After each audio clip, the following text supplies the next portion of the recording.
का असली चेहरा है वो सबके सामने आएगा। इसके अलावा अगर बात की जाए, आपको बता दें लश्कर का जो टॉप कमांडर है वो भी ढेर हुआ है।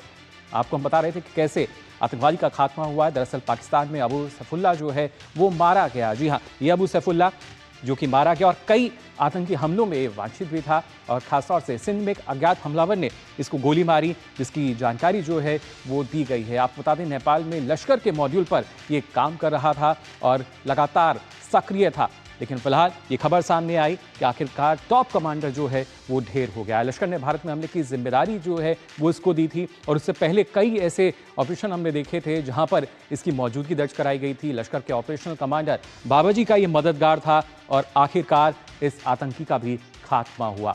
आपको बता दें ये सैफुल्लाह जो है करीब 3 ऐसे बड़े हमले जिसमें शामिल था। इन 3 बड़े हमलों की अगर बात की जाए तो आप देख सकते हैं 2005 में बेंगलुरु में भारतीय विज्ञान संस्थान में हमला किया गया, 2006 में नागपुर में आरएसएस मुख्यालय पर हमला होता है और 2008 में रामपुर सीआरपीएफ कैंप पर जो हमला हुआ उसमें भी ये शामिल था, जो कि अब मारा जा चुका है। तो आतंक का खात्मा देखिए लगातार हो रहा है और कैसे ये टॉप कमांडर जो कि अलग अलग गतिविधियों में जो आतंकवादी हमले थे उसमें ये वांछित था, उसमें सक्रिय था, मौजूदगी इसकी थी, लेकिन फिलहाल अब ये जो है ये ढेर हो चुका है। और इसी तरह लगातार जो टॉप कमांडर्स हैं वो ढेर हो रहे हैं और खासतौर से जब बात की जाए भारत का जो सख्त एक्शन है वो भी लगातार इस पर हमें देखने को मिल रहा है। फिलहाल अगर बात की जाए कि किस तरीके से भारतीय सेना जो है वो लगातार अपने दम पे कहीं ना कहीं हम कह सकते हैं कि भारत की एक नई छवि जो है वो नजर आती है और सेना का जो शौर्य है वो किसी से छिपा नहीं है। एक वीडियो के जरिए भी जो सेना का शौर्य है, आइए उसको देखते हैं।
तो देखा आपने इंडियन आर्मी की तरफ से जो वीडियो है जारी किया गया है। हालांकि शौर्य साहस की बात की जाए, वीरता की बात की जाए, किसी परिचय का मोहताज नहीं होती और ऐसे ही हमारी भारतीय सेना है जो कि किसी परिचय का मोहताज नहीं है। लेकिन बात प्रमाण की आती है तो ये अपने आप में वीडियो जो है काफ़ी है, किस तरीके से पाकिस्तान की ये जो कहीं ना कहीं अगर देखा जाए जो उसके मंसूबे थे उनको ध्वस्त किया भारतीय सेना ने। और खासतौर से अगर हम इसी कड़ी में बात करते हैं अमृतसर की भी, जी हाँ, अमृतसर में भारतीय सेना ने पाकिस्तान द्वारा प्रक्षेपित मिसाइलों का जो मलबा है उनको दिखाया, जिन्हें भारतीय वायु रक्षा प्रणाली द्वारा रोककर मार गिराया गया था। भारतीय सेना ने एक डेमो भी दिखाया कि कैसे आकाश मिसाइल प्रणाली जो है L-17 एयर डिफेंस गन सहित भारतीय वायु रक्षा प्रणालियों की जब हम बात करते हैं तो अमृतसर के स्वर्ण मंदिर और पंजाब के शहरों को पाकिस्तानी मिसाइलों और ड्रोन हमलों से बचाया गया था। इसमें पूरी तरीके से एक जो डेमो है वो देकर समझाया गया। इन दोनों तस्वीरों में आप देख सकते हैं किस तरीके से जो कहीं ना कहीं हमला था उसको नाकाम किया गया और कैसे भारतीय सेना जो है लगातार ये कोशिश करती रही है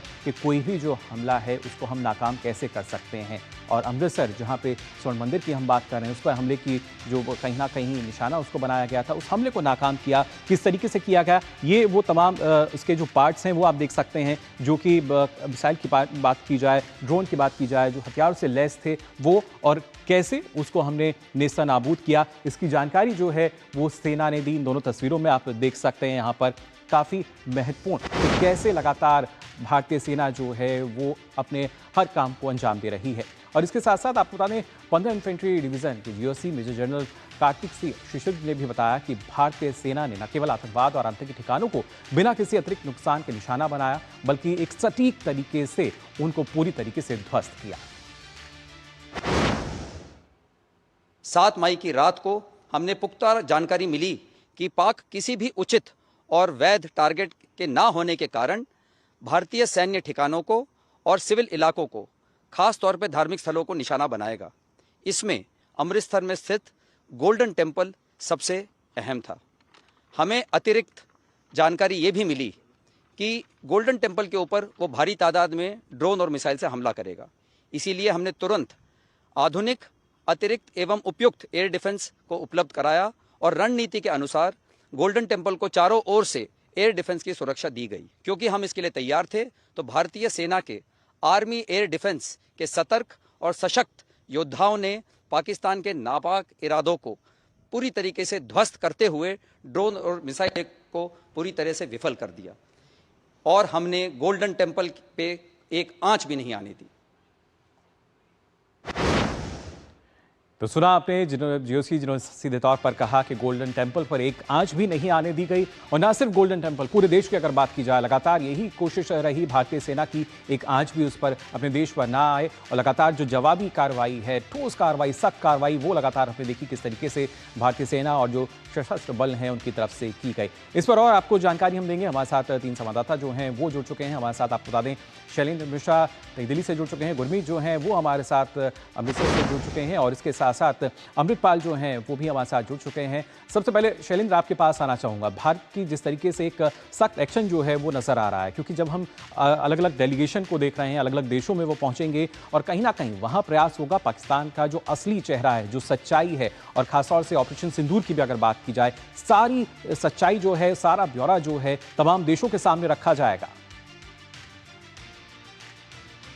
जी बिल्कुल, हम देख रहे हैं कि 32 से ज़्यादा देशों में ये डेलीगेशन जाएगा और दुनिया भर को ये बताया जाएगा कि किस तरह से पाकिस्तान की धरती का इस्तेमाल आतंकी गतिविधियों के लिए हो रहा है और पाकिस्तान की जो सरकार है, जो सेना है, वो उसको समर्थन दे रही है और उनकी सरपरस्ती में ये सब कुछ हो रहा है। तमाम तथ्यों को सामने रखा जाएगा। हम जानते हैं कि ऑपरेशन सिंदूर में भारत ने पाकिस्तान के आतंकी ठिकानों को ध्वस्त किया है और उसके बाद पाकिस्तान ने जो एक झूठ का नैरेटिव फैलाने की कोशिश की दुनिया भर में, उसको तथ्यों के साथ उसको खारिज किया जाएगा और दुनिया को बताया जाएगा कि पाकिस्तान जो कुछ कह रहा है वो बिल्कुल गलत है। और पहले भी पिछले कई दशकों में पाकिस्तान ने इसी झूठ के दम पर तमाम मदद हासिल की और झूठ का नैरेटिव फैला है। जी, कल जो संसदीय दल जा रहा है उसको बाकायदा ब्रीफिंग दी जाएगी विदेश मंत्रालय की तरफ से, क्या कुछ तथ्य और जानकारी दिया जाना है, उसकी एक जानकारी मुहैया कराई जाएगी। आज हम जानते हैं कि विदेश सचिव जो संसदीय मामलों की जो समिति है, विदेश मामलों की संसदीय समिति, उसको ब्रीफिंग देने वाले हैं। आमतौर पर इस तरह की ब्रीफिंग होती रहती है जिसमें विदेश नीति से संबंधित या फिर कोई किसी देश के साथ जो घटनाक्रम होता है उससे संबंधित जानकारी दी जाती है। बिल्कुल। आज की बैठक इसलिए महत्वपूर्ण हो जाती है क्योंकि ऑपरेशन सिंदूर और उसके बाद भारत पाकिस्तान के बीच जो कुछ हुआ, सैन्य कार्रवाई जिस तरह से की गई और जिस तरह से पाकिस्तान ने कायराना हरकत की, हमारे नागरिक ठिकानों को निशाना बनाने की, और सेना ने मुंहतोड़ जवाब दिया और पूरी तरह से असफल कर दिया पाकिस्तान की कार्रवाई को, और जो फिर सीज फायर की जो हालात बने उन सब की एक विस्तार से जानकारी दी जाएगी। देखिए, जो आज संसदीय समिति है उसके सदस्यों को अगर देखें, उसमें शशि थरूर की अगुवाई वाली समिति है, रविशंकर प्रसाद हैं, वासुदेव स्वराज हैं, ओवैसी हैं।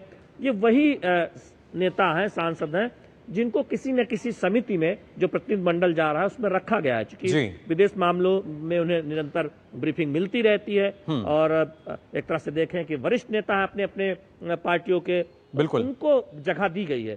तो ये दिखाता है कि कितनी एक बड़ी पहल, कूटनीतिक पहल भारत सरकार की तरफ से की गई। जब 21 तारीख से प्रतिनिधिमंडल अलग अलग देशों में जाएगा, 7 ऐसे प्रतिनिधिमंडल जाएंगे और इस प्रतिनिधिमंडल में केवल सांसद ही नहीं है, वरिष्ठ नेता हैं, इसमें गुलाम नबी आजाद हैं, इसमें बाकी महत्वपूर्ण नेता हैं, इसमें विशेषज्ञ हैं, सैयद अकबरुद्दीन शामिल हैं, तो इस तरह से एक पूरा प्रतिनिधिमंडल जो अलग अलग देशों जाएगा। देश में बिल्कुल। बताना चाहूंगा, देखिए सुरक्षा परिषद के जो स्थायी सदस्य हैं, अमेरिका, फ्रांस, रूस, उन देशों का भी दौरा करेंगे। और साथ ही साथ जो इस्लामिक देश हैं, जो एक तरह से देखे केंद्र माने जाते हैं, यूएई, संयुक्त अरब अमीरात, सऊदी अरबिया, वहां पर भी ये डेलीगेशन जाएगा। बिल्कुल, उन तक तो सारी सच्चाई जो है वो पहुंचाने की कोशिश की जाएगी किया इस डेलीगेशन के जरिए। और हमारे साथ गुरमीत भी जुड़े हुए हैं। गुरमीत, खासतौर से अगर बात की जाए अमृतसर की, तो यहाँ हमने देखा था 9 और 10 मई की रात की अगर बात की जाए, किस तरीके से जो हथियार से लैस ड्रोन थे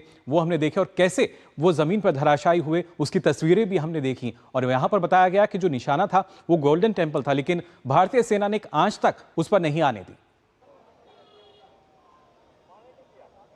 बिल्कुल मुकुल, आंच भी नहीं आने दी। और इसके साथ ही देखिए, अगर हम 7 तारीख की बात करें, जब 7 तारीख को अर्ली मॉर्निंग भारत की ओर से पाकिस्तान में 9 आतंकी ठिकानों को निशाना बनाया गया था, तो ये तो पहले से ही माना जा रहा था कि पाकिस्तान की ओर से कोई जस्टिफाइड रिटेलिएशन तो होगा नहीं, कोई ना कोई सिविलियन ठिकाने को, सिविलियन एरिया को निशाना बनाया जाएगा, या फिर आर्मी के स्टेशन को, एयरफोर्स स्टेशन को निशाना बनाया जाएगा। अब इसके साथ ही अगर स्पेसिफिकली हम अमृतसर की बात करें, तो यहां पर एक तो आर्मी, एयरफोर्स स्टेशंस, वो तो प्राइम टारगेट हो सकते थे, मगर इसके साथ ही सिविलियन एरिया में सबसे महत्वपूर्ण जो है अमृतसर में गोल्डन टेम्पल है, हरमंदिर साहब है, जो पूरे देश भर के लिए आस्था का प्रतीक है।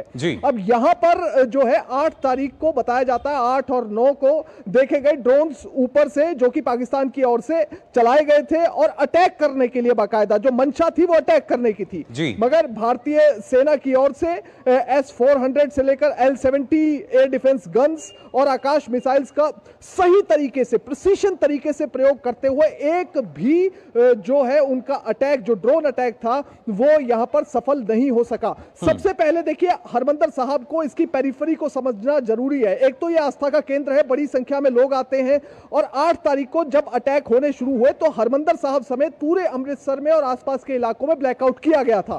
सबसे पहले मैं अपने वीडियो जर्नलिस्ट सुमित दीवान को रिक्वेस्ट करूंगा, आपको तस्वीर दिखाएं एक बार। हरमंदिर साहब, ये बिल्कुल एंट्रेंस है, मगर एंट्रेंस के बाहर का जो एरिया है उसे समझना जरूरी है, क्योंकि ये सारा एरिया रिहायशी इलाका है। ये सामने हेरिटेज स्ट्रीट है, जहां से होकर लोग हरमंदिर साहब के अंदर की तरफ एंट्री करते हैं। और इसके यहां पर ऐसा नहीं है कि हजारों की गिनती में लोग आते हैं, एक दिन में लाखों की गिनती में लोग हरमंदिर साहब में नतमस्तक होने के लिए पहुंचते हैं। दूसरी तस्वीर आप देखिए, ये तो सिर्फ बाजार है, मगर इसकी बैक साइड की जो तस्वीर है वो बहुत ही ज्यादा रिहायशी इलाका है, बड़ी संख्या में लोग वहां पर रहते हैं। आप देखिए, ये जो हरमंदिर साहब की बाउंड्री है, ये जो दीवार सामने आपको दिख रही है, इसके बैक साइड पे बहुत बड़ी संख्या में घर हैं। तो यदि पाकिस्तान की ओर से जो अटैक किया गया था, जो ड्रोन अटैक किया गया था, मंशा गलत थी, और सीधे तौर पर जो हरमंदिर साहब के ऊपर ड्रोन देखे गए थे, तो उसे यह माना जा रहा है कि रिहायशी इलाकों को निशाना बनाने की कोशिश की जा रही थी। दो तरीके से पाकिस्तान के अटैक को समझा जा सकता है, जो रणनीति बनाई गई थी। एक, भारत में रिहायशी इलाकों को, मिलिट्री स्टेशंस को, एयरफोर्स स्टेशंस को निशाना बनाना, और नंबर 2 जो इंटरनेशनल बॉर्डर है वहां पर इंट्रूजन करवाना, घुसपैठ करवाना। 8 तारीख को यह तस्वीर देखने को मिली पंजाब में, अमृतसर में, गुरदासपुर में, कुछ जगह पर देखा गया कि पाकिस्तान की ओर से फायरिंग की गई शाम के समय, और यह कवर फायर था जो कि घुसपैठ करवाने के लिए किया गया। मगर इस कवर फायर का जो जवाब है भारत की ओर से बिल्कुल मुंह तोड़ तरीके से दिया गया। इतनी मुंह तोड़ तरीके से यह जवाब दिया गया सूत्रों के मुताबिक कि पाकिस्तान की ओर से सुबह होते होते व्हाइट फ्लैग दिखाया गया। व्हाइट फ्लैग आर्मी में देखिए, 2 देशों की सेना में तभी सेना दिखाती है कि हमें सीजफायर चाहिए, हम लड़ना नहीं चाहते हैं, हम एक भी गोली नहीं सहन कर सकते। जी बिल्कुल, एक भी गोली सहन नहीं की जाएगी और उसका जवाब जो है वो गोली से दिया जाएगा, ये बात कही गई थी और वो उसकी बानगी भी हमें नजर आई। और खासतौर से अगर देखा जाए अमृत, क्योंकि अब आतंक के खिलाफ जो लड़ाई है, हमने देखा भारत जो है किस तरीके से जवाबी कार्रवाई की गई, और खासतौर से इसी में अगर एक आतंकी की बात की जाए जो कि टॉप कमांडर था अबू सैफुल्लाह की अगर बात की जाए, वो भी अब मारा जा चुका है, जो कि कई आतंकवादी घटनाओं में जिसकी मौजूदगी दर्ज थी। जी बिल्कुल, ये जो अबू सैफुल्लाह खालिद है, ये रेजिडेंट था सिंध प्रोविंस का।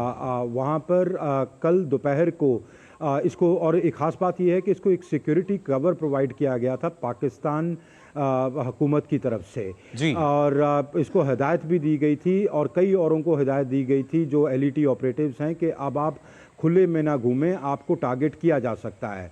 पर कल दोपहर को ये निकला अपने घर से और एक क्रॉसिंग पर 3 अनआइडेंटिफाइड गनमैन ने इस पर गोलियां चलाई और इसकी मौत हो गई।